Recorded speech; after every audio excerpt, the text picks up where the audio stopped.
Oiê, bem-vindo ao meu canal de YouTube. Eu sou Maria Alice, professora de filosofia, doutora em ética e filosofia política. Hoje eu vim aqui contar pra vocês como que foi o debate com Singer.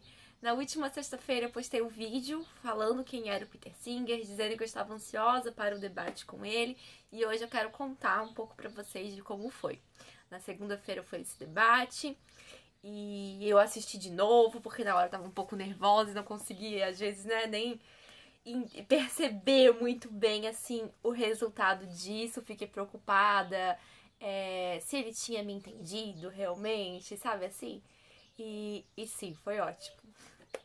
Então, vou contar pra vocês. A organização convidou, né, 3 debatedoras, eu, Dani Rosendo e Janine Sattler, para debatermos com o Peter Singer. Então, o Peter Singer seria o conferencista.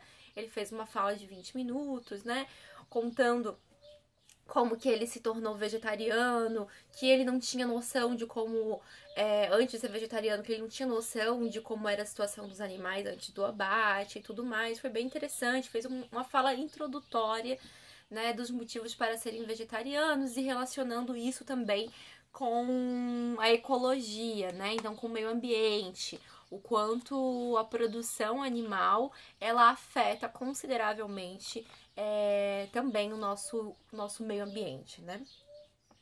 As condições da nossa ecologia. E aí depois a Dani, né, fez uma fala a gente tinha mais ou menos 15 minutos cada uma para interagir com o Peter Singer. Então a Dani, né, contou como que ela também foi introduzida a esse mundo do vegetarianismo e o quanto para ela é importante nesse cálculo para, né, nessa conta, vamos botar assim, cálculo na perspectiva do Singer. Mas nessa conta de justificativas do porquê se relacionar de maneira tão justa com os outros animais, também é importante as ações que nós temos de cuidado. Então, a justificativa de cuidado, de como nós nos relacionamos, então ela trouxe a discussão para uma ideia de uma ética do cuidado. E falou para ele também, provocou ele pedindo para pensar como que a gente vai fazer então uma epistemologia, né? Pensar uma justiça para com os animais, com aqueles animais que a gente não conhece muito, mas pode se esforçar para conhecer, se não for numa perspectiva de cuidado. Acho que é isso, mas vocês conferem lá que foi muito boas perguntas da Dani. Mais uma vez eu vou deixar aqui no canal na descrição o canal do evento onde foi feita a conferência, né, do colóquio de pesquisa internacional em filosofia da UFSC.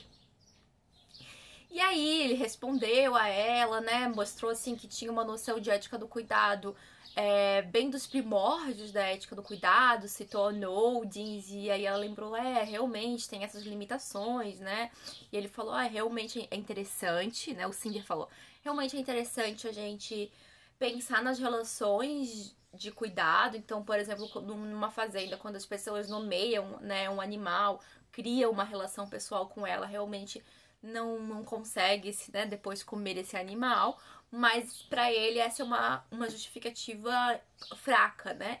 Então a Dani lembrou que hoje em dia, e ela já tinha feito isso na fala dela anterior, existe uma universalização do cuidado, citou a Tânia, né? E outras filósofas, por exemplo, a Karen Warren, que a Dani também trabalha muito, que trabalha nesse conceito de uma universalização do cuidado, né? Então lembrou que é possível pensar uma ética do cuidado para além dessas críticas só de pessoalidade. Então foi bem interessante. Depois chegou a minha vez e eu queria perguntar para ele. Eu fiz 3 perguntas, né? A Dani fez 2, eu fiz 3 perguntas. Primeiro eu foquei mostrando a nossa diferença, né? Falei do meu livro, falei que eu estudo estruturas políticas, né, para pensar a relação dos animais não humanos, que para o meu trabalho foi muito importante eu entender as justificativas de responsabilidade individual, né, dos indivíduos para com os animais, que precisam ter nessa justificativa e tudo mais. Isso foi muito bom, mas para mim isso é limitado, que eu fui adiante no meu trabalho, que eu tenho que pensar essas estruturas sociais. Então, uma das perguntas depois foi ligada a isso. a terceira pergunta, né? Falei pra ele, olha, eu não consigo imaginar situações ecológicas e, né, de veganismo se a gente não pensar junto com questões de justiça social. Porque eu não acho que elas são, muitas vezes, causas de indivíduos, causadas por indivíduos, mas pelo contrário, ela tem uma responsabilidade institucional, né? Então, citei o exemplo dos do fogo aqui no Brasil, né, no Pantanal, citei dados do quanto já foi, né, devastado e tudo mais, de vegetação nativa, e o quanto o mundo percebeu diferente em relação, por exemplo, ao mesmo período que aconteceu na Austrália. A Austrália teve uma estrutura, né, institucional para lidar melhor com isso, e a gente não tem nenhuma estrutura mesmo do nosso governo, né, para trabalhar com isso. Então, o mundo acabou vendo de uma maneira diferente, porque a estrutura aqui também é diferente e não tem como a gente pensar nesse caso em que eu citei enquanto responsabilidade individual. E aí eu tô começando de trás pra frente, contando da terceira pergunta, né? Mas ele falou que concorda comigo, que entende, né? Essa noção, quanto é importante política pública e tudo mais, mas que pra ele não consegue fundamentar para além da responsabilidade individual, né? Que o utilitarismo dele é muito voltado mesmo para as práticas individuais e que as pessoas tenham mais consciências, né? Para cobrar, inclusive, do poder público e tudo mais. Mas ele, né, continuou mostrando o quanto ele prefere, o quanto a teoria dele é limitada a pensar a responsabilidade individual, e para ele isso é o que pode se fazer, né, no campo da ética prática. Aí, vou voltar então agora pra minha pergunta número... Vou fazer de trás pra frente? Então, o que eu falei pra ele na pergunta 2? Porque na 1, depois que eu interagi um pouco mais. Na pergunta 2, eu falei sobre o livro, o recente livro dele, né? O Why Vegan. E lá ele fala sobre um termo que ele desenvolve, que é o veganismo flexível. E aí eu perguntei se realmente ele acha que esse veganismo flexível... Eu tô confundindo agora em inglês. Esse veganismo flexível, ele tem a ver realmente com tudo que ele defendeu nos outros livros dele, né? Sobre libertação animal, na ética prática, no livro Ética Prática, quando ele falou do benefício da dúvida, que é quando a gente não tem muita certeza ainda sobre a ciência de alguns animais, então a gente não os come, a gente não explora a vida deles porque a gente dá o benefício da dúvida, né? Eu posso fazer um vídeo depois sobre isso. E aí parece que quando ele defende um veganismo flexível, ele tá deixando de ter esse compromisso com a utilidade, que é uma utilidade então do coletivo, que é uma utilidade de todos os animais sencientes. E aí ele disse que não, que ele não vê isso, que o veganismo flexível é uma consequência do utilitarismo dele. Lembrou que ele defende um tipo de corrente muito diferente do Tom Regan, né? Do Tom Regan, que defende direitos inalienáveis, não é o caso dele.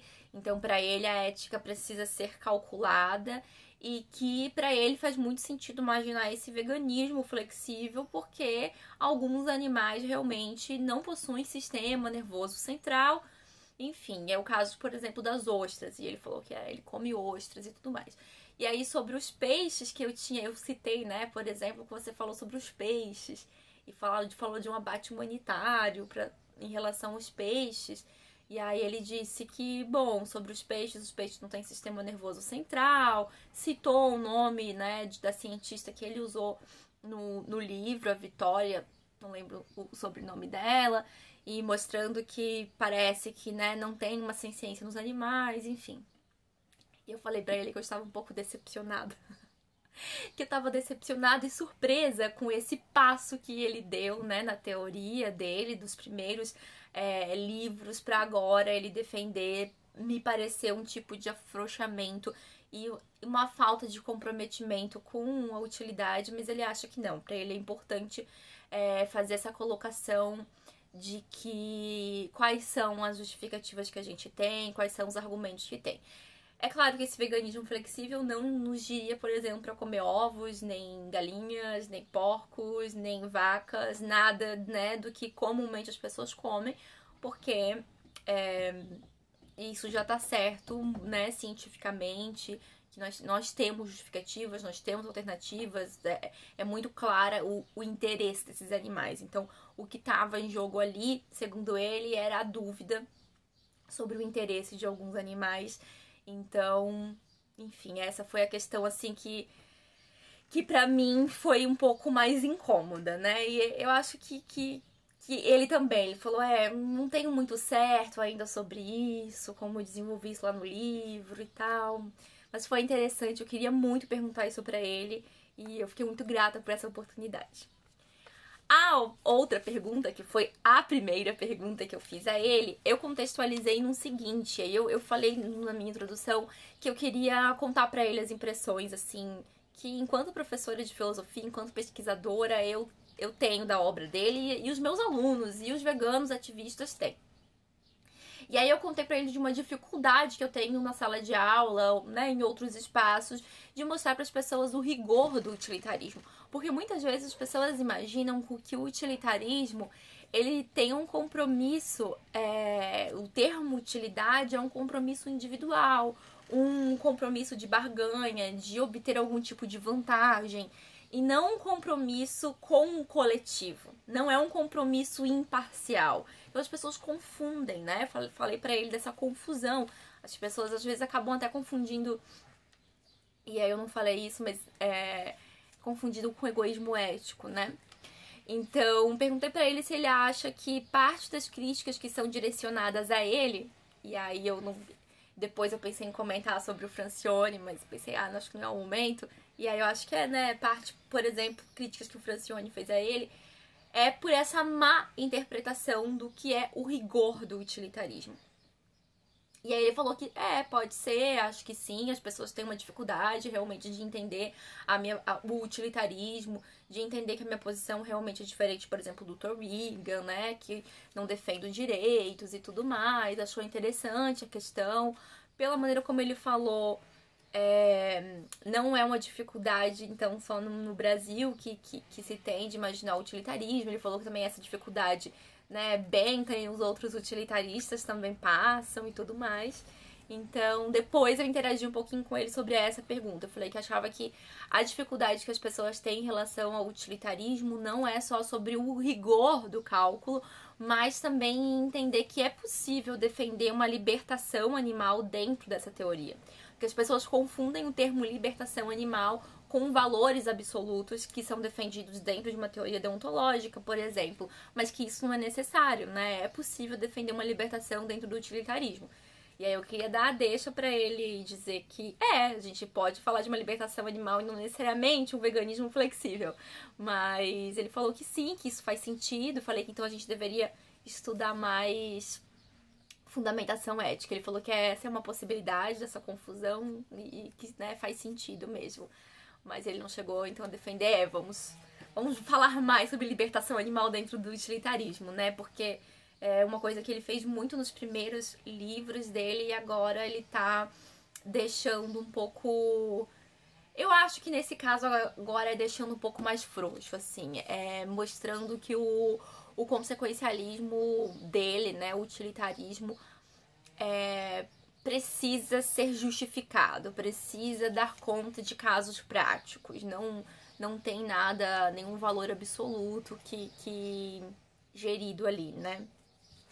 Então é isso, foi esse o debate. Depois a professora Janine fez uma apresentação linda, né? Ela falou que não ia fazer uma questão, ela ia fazer deixa eu lembrar as palavras que ela usou. Uma manifestação literária, né? E aí ela escreveu um texto, um ensaio, contando da relação dela com o veganismo, né? Dela com a mãe, com a avó, e algumas falas, assim, muito emocionantes. Todo mundo chorou, foi bem, bem emocionante, né? Provocou o Singer para pensar, então, dessa estrutura, dessa diferença, dessa pluralidade de maneiras de ser e estar no mundo, de se manifestar no mundo. E aí foi muito legal porque quando ele falou com ela, ele disse, né, com a professora Maria Alice. E lembrando da pergunta que eu tinha feito pra ele sobre responsabilidade, né, institucional e coletiva. Então ele fez uma ligação e eu fiquei super feliz por isso. Então esse foi, né, o debate com Singer. De novo tá aqui, esse vídeo ficou longo, né? Tá aqui em inglês, foi o debate. Então pra quem não consegue entender muito bem a língua, acho que é interessante ter feito esse vídeo contando. Mas quem quiser acessar, o link tá aqui embaixo. E fiquei feliz, assim, de saber que eu consegui, né, conversar com ele, as minhas colegas, no sentido de mostrar a limitação, mas também sem eu ser ofensiva, e ele mostrar também, não, ó, até aqui eu vou, até aí não vou. Então acho que isso é interessante, sabe? Até escrevi isso no meu Instagram essa semana, trabalhei um pouquinho nos stories com isso, que muitas vezes a gente quer cobrar dos autores uma coisa que eles mesmos não se propõem. Então a gente tem que entender qual é a fundamentação dele. Realmente, dentro do utilitarismo, né, faz sentido ele defender algumas limitações, né, de agência individual apenas e tudo mais. Então, isso é interessante para saber que o Peter Singer, ele é importante em alguns aspectos, a gente vai falar de ética prática e tudo mais, mas não é para todos. Por exemplo, para o meu objetivo, que é para falar de uma filosofia, de um projeto ético-político que mude a estrutura de um projeto de solidariedade interespécie, para mim ainda a teoria dele é bastante limitada, né? Mas tem sua importância. Então, acho que foi isso que ficou assim no debate também colocado. Certo? Vídeo longo, tô até um pouco preocupada. Mas enfim, não tem como resumir também um debate que foi, né, de 1 hora e quase 2 horas em menos do que isso. Então, queria muito dividir com vocês o que aconteceu essa semana, que foi bem especial. Peter Singer é um filósofo com que eu já li muito, que eu dialogo muito, me coloco. As críticas que ele faz às outras teorias, pra mim, foram importantes, né, pra eu não cometê-las e tudo mais. Por mais que eu não use a fundamentação dele pra minha teoria, acho muito importante o papel que ele faz na filosofia. Certo? Um abraço, não esquece de curtir, compartilhar com um amigo e comentar aqui embaixo se você assistiu, o que você acha sobre isso.